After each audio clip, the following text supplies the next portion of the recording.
कल आपां तन संसार की जो विचार आरंभ की सी उसका रहिंदा होया बाकी उसका विचार नाल सांझ पावांगे। तन का मतलब है हनेरा। सतगुरु महाराज कहते हैं ये संसार विकारां के कारण भुप हनेरा है। गुरु नानक साहब महाराज जी तो पहलों की भी गल जो असीं करते हाँ, खास तौर पर भाई साहब भाई गुरदास जी के जो पावन बचन पढ़ते हाँ कि वो गुरु नानक साहब महाराज जी के प्रगट होने की जो गल करते हैं तो अक्सर वो सारे जने वो शब्द सबनों याद है। सतगुरु महाराज के प्रकाश संबंध में सतगुरु नानक प्रगटिया मिट्टी धुंध जग चानन हुआ, ज्यों कर सूरज निकलिया तारे छपे अंधेर पलुआ। हुण भाई साहब भाई गुरदास जी ने इत्थे जिहड़े हनेरी की गल की है वो हनेरा धुंध के रूप दे विच ते वो धुंध के रूप दे विच जिहड़ा हनेरा सी वो असल दे विच जिहड़ी सियाड़ा नूं धुंध पैंदी है वो धुंध नहीं सी। वो धुंध का जिक्र तरजीह जिहड़ी दित्ती भाई साहब भाई गुरदास जी ने वो अज्ञानता के हनेरे के नाल दित्ती भी अज्ञानता का हनेरा सी। इस संसार की हालात इहो जी हो चुकी सी कि धर्मी लोग जिहड़े सन वो भी मनुखता नूं कुराही पा रहे सन, राजनीतिक लोग जिहड़े सन वो भी लुटेरियां दे नाल रल चुके सन ते हालात इहो जी हो चुकी सी। भाई साहब भाई गुरदास जी कहते ने कि सतगुरु महाराज भी अपनी पावन बाणी दे विच सानू ये गल समझाउंदे ने, उस समय का चित्रण करते हैं। सतगुरु महाराज कहते ने कल काती राजे कसाई, धर्म पंख कल उड़ रहा, कूड़ अमावस सच चंद्रमा, दिसे नाही कह चढ़िया। कूड़ अमावस, अमावस कहते ने मस्या, मस्या नूं चंद्रमा भी नहीं चढ़ता। सब तो ज़्यादा हनेरा मस्या वाली रात हुंदा है। ते सतगुरु महाराज कहते ने कूड़ दी अज्ञानता दी मस्या सी, भाव कूड़ दा हनेरा सी। कूड़ अमावस सच चंद्रमा दिसे नहीं, किते सच चंद्रमा दिसदा पिया नहीं सी। कि सतगुरु महाराज कहते ने हों भाल विकुन्नी हुई, अंधेरे राह ना होई। भी अंधेरे दे विच कोई राह दिसदा ही नहीं सी ते वो हनेरा सीगा अज्ञानता दा। वो सीगा तम संसार विकारां दा हनेरा, अज्ञानता दा हनेरा। ते इहो जे समय दे अंदर फिर सतगुरु महाराज के संबंध विच पावन बाणी दे विच जिक्र आउंदा है, बलियो चिराग अंधियार में सब कल उदरी एक नाम धर्म। एक चिराग एक दीवा जगया, दीवे का काम हुंदा भी हनेरे नूं खत्म कर देना ते प्रकाश कर देना। बलियो चिराग अंधियार में, हनेरे दे विच चिराग बलिया, सब कल उदरी एक नाम धर्म। ते सतगुरु महाराज ने फिर उस वक्त मनुखता नूं सच दा रस्ता जिहड़ा सी वो दिखाया। हनेरे दे विचों कढण दे वास्ते सतगुरु महाराज की लिखते हैं, इस गल नूं भी भाई साहब भाई गुरदास जी अंकित करते हैं। बाबा देखे ध्यान धर, जल्दी सब पृथ्वी दिस आई, बाजों गुरु गवार है करदी सुनी लुकाई। बाबे भीख बनाया उदासी की रीत चलाई, चढ़िया शोधन धरत लुकाई। क्योंकि गुरु तो बिना हनेरा पसरिया होया सी। कि सतगुरु महाराज कहते ने भी गुरु ने शब्द के ज्ञान के नाल चानण करना सी ते उस चानण के नाल मनुखता ने रस्ते के उत्ते पैना सी। गुरु अंगद देव महाराज का पावन बचन आपां पढ़ते हाँ। सतगुरु महाराज कहते ने जे 100 चंदा उगवै सूरज चढ़े हजार, इत्ते चानण हुंदियां गुरबिन घोर अंधार। सतगुरु महाराज कहते ने सैकड़े चंद्रमा हजारां सूरज पैदा हो जावन, इतने चानण होण दे बावजूद साहब कहते ने भी अंदर मनुख दे हनेरा है। जे उन्हें अपने अंदरों गुरु दे चानण नूं, गुरु दे शब्द नूं नहीं जे बसाया, क्योंकि सतगुरु महाराज कहते ने गुरबिन घोर अंधार। घोर का मतलब बहुत ज्यादा। गुरबिन घोर अंधार, गुरु बिन समझ ना आवे, मनुख नूं समझ नहीं आती। गुरबिन शब्द ना सुरत, गुरु बिन मुक्त ना पावे। गुरु तो बिना मुक्ति नहीं होनी विकारां दे कोलों। गुरु का शब्द ही हनेरे दे विचों कढ के ते ज्ञानता के रस्ते के उत्ते तोर दिंदा है। हुण ख्याल करना, सूरज रोज चढ़ता है, इको जही रोशनी हरेक मनुख नूं दिंदा है, भावें वो पापी होवे ते भावें वो पुन्नी होवे, भावें वो मनमुख होवे भावें वो गुरमुख होवे, भावें वो विकारी होवे ते भावें साध संत होवे। सूरज ने इको जी रोशनी देनी है, पर फिर भी मनुख की चाहत है कि मैं अपने अंदरों हनेरा जिहड़ा है वो कढ सकां। क्योंकि आपां वेखदे हां संसार दे विच किन्ने स्कूल ने, किन्ने कॉलेज ने, किन्नियां यूनीवर्सिटियां ने। हुण हरेक मापियां की चाहत होती है साडा बच्चा स्कूल जावे, कॉलेज जावे, यूनीवर्सिटी दे विच जावे, उत्थों जाके ज्ञान प्राप्त करे। ते वो ज्ञान शब्द दे विचों प्राप्त होता। जो असीं किताबां पढ़दे हां उहदे विच शब्द ने, वो शब्द सानूं ज्ञान दिंदा है, प्रकाश दिंदा है। क्योंकि हरेक मनुख नूं पता, जे मैं इंजीनियर बनना तो मैनूं इंजीनियर शब्द बना सकता है, जे मैं डॉक्टर बनना है तो मैनूं डॉक्टर शब्द बना सकता है, शब्द तो बिना नहीं। इसे करके शब्द के लड़ जिहड़ा है वो मनुख लगता है। मापे भी अपने बच्चों नूं स्कूले पढ़न भेजते हैं, हालांकि मां कभी नहीं चाहती मेरा पुत्र मेरियां अखां तो ओले होवे, पर फिर भी वो जिगरा करके, फिर भी वो हौसला करके अपने छोटे ਜਿਹੇ बच्चे नूं, साडे समयां दे विच ते 6 साल का बच्चा स्कूल जाता सी, अजकल 3 साल का 2.5 साल का बच्चा स्कूल भेजण लग पिया।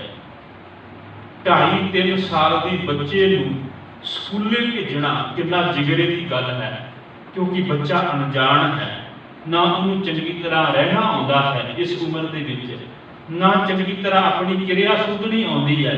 फिर भी मां बच्चे नूं अपनियां अखां तो ओले करके स्कूल भेजती है, क्योंकि मां चाहती कि मेरा बच्चा पिछे ना रह जाए, मेरा बच्चा हनेरे दे विच ना रह जाए। हनेरे दे विच रह गया ठोकरां खावेगा, हनेरा दुख दिंदा है, ठोकरां दुख दिंदियां ने। मां चाहती बच्चा स्कूले जावे, इहदा शब्द दे नाल वाह पवे, शब्द दे विचों हनेरा मिले ते उस शब्द दे विचों चानण मिले ते वो चानण दे रस्ते नूं रोशन कर दे, मेरा बच्चा कभी भी खेड़ा ना खावे। आपां वेखदे हां बच्चा जिद करे, अपने मापियां नूं आखे मैनूं खिडौणे लैके दवो, हो सकता मापे खिडौणे लैके ना देवण। बच्चा जिद करे मैनूं सुंदर कपड़े लैके दवो, महंगे कपड़े लैके दवो, हो सकता मापे कहण भी पुत्त तू सस्ते कपड़ियां नाल सार लै, जां मैं तेनूं अगले महीने लैके दे देवांगा।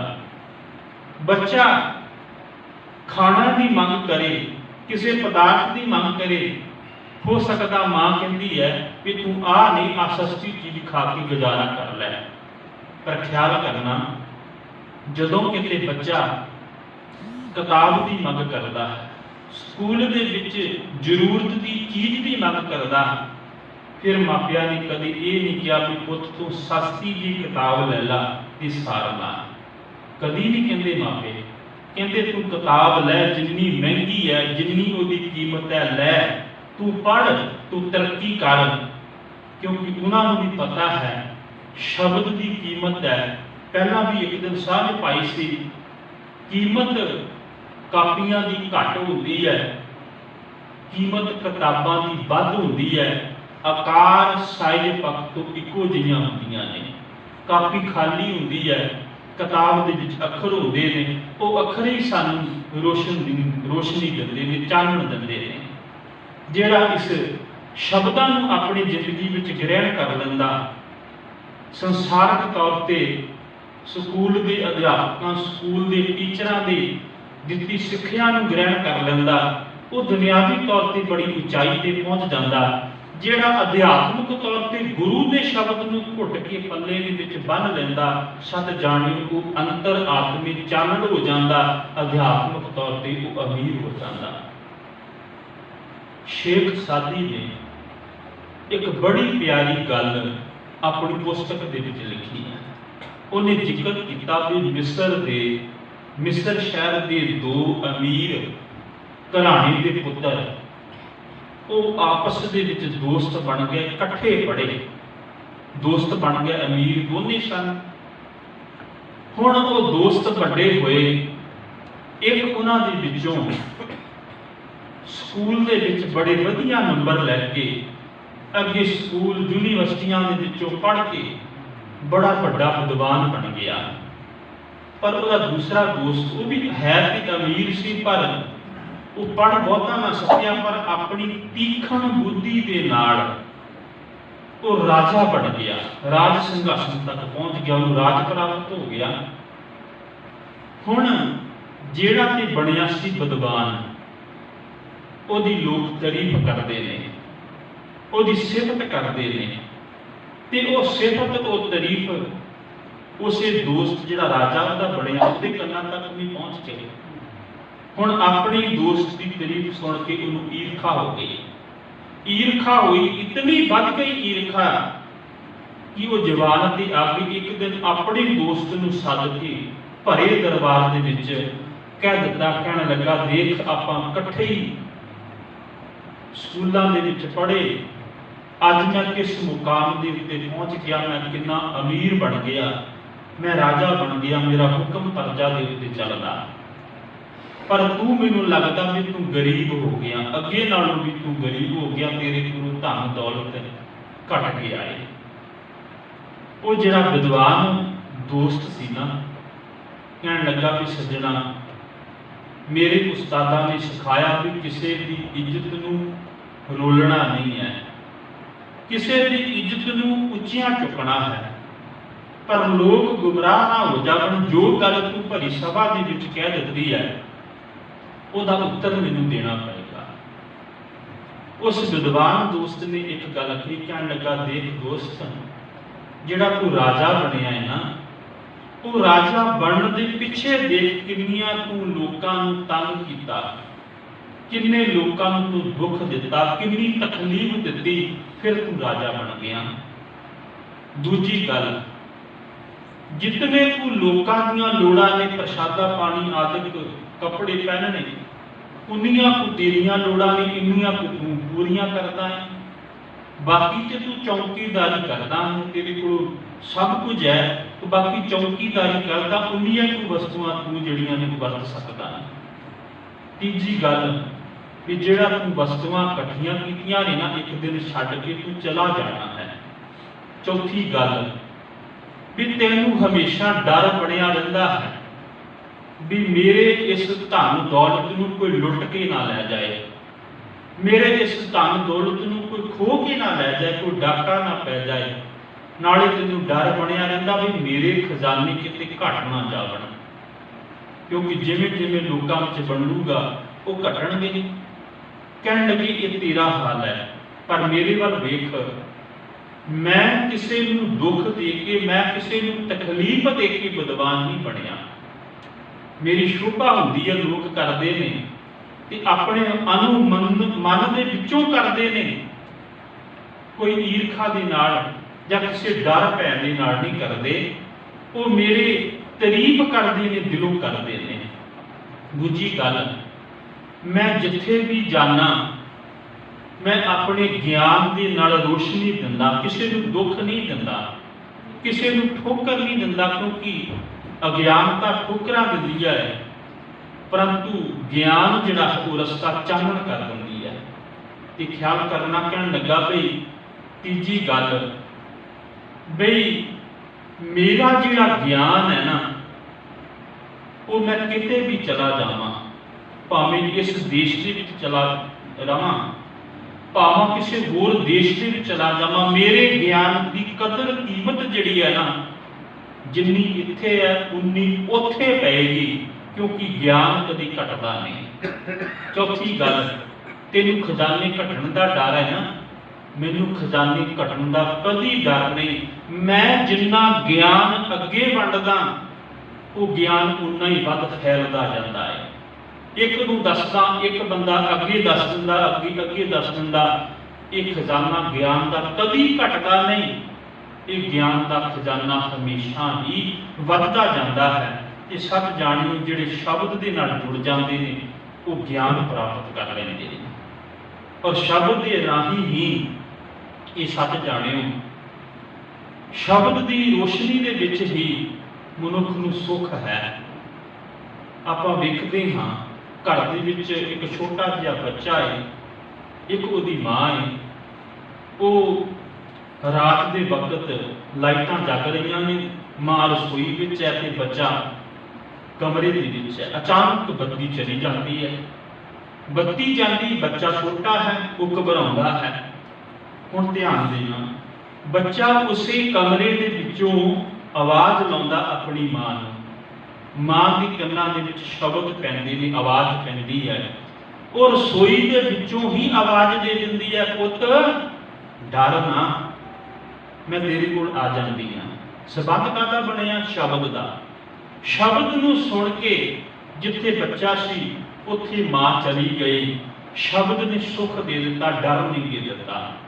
सच जानियो जे मनुख भी शब्द नूं घुट के पकड़ लेगा, गुरु के ज्ञान नूं पकड़ लेगा, अध्यात्मिक तौर पर इनू भी डर किसी तरह का सताएगा नहीं।